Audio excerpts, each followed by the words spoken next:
Belshazzar the king made a great feast for 1,000 of his lords and drank wine in the presence of the 1,000.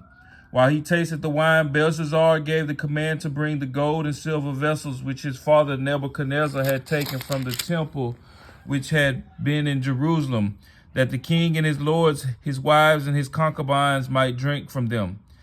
Then they brought the gold vessels that had been taken from the temple of the house of God, which had been in Jerusalem, and the king and his lords, his wives, and his concubines drank from them. They drank wine and praised the gods of gold and silver, bronze, iron, wood, and stone.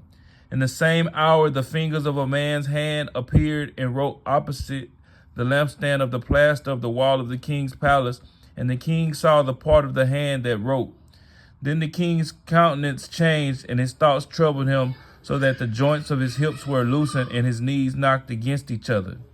The king cried aloud to bring in the astrologers, the Chaldeans, and the soothsayers. The king spoke, saying to the wise men of Babylon, "Whoever reads this writing and tells me its interpretation shall be clothed with purple and have a chain of gold around his neck, and he shall be the third ruler in the kingdom."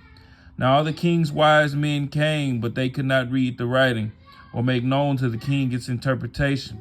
Then King Belshazzar was greatly troubled. His countenance was changed, and the lords were astonished. The queen, because of the words of the king and his lords, came to the banquet hall.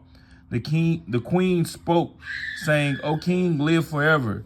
Do not let your thoughts trouble you, nor let your countenance change. There is a man in your kingdom in whom is the spirit of the holy God. And in the days of your father, light and understanding and a wisdom like the wisdom of the gods were found in him.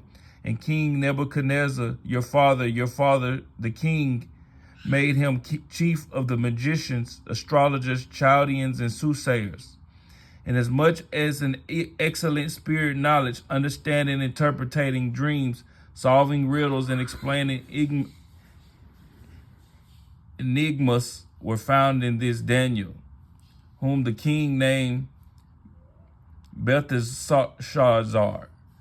Now let Daniel be called, and he will give the interpretation.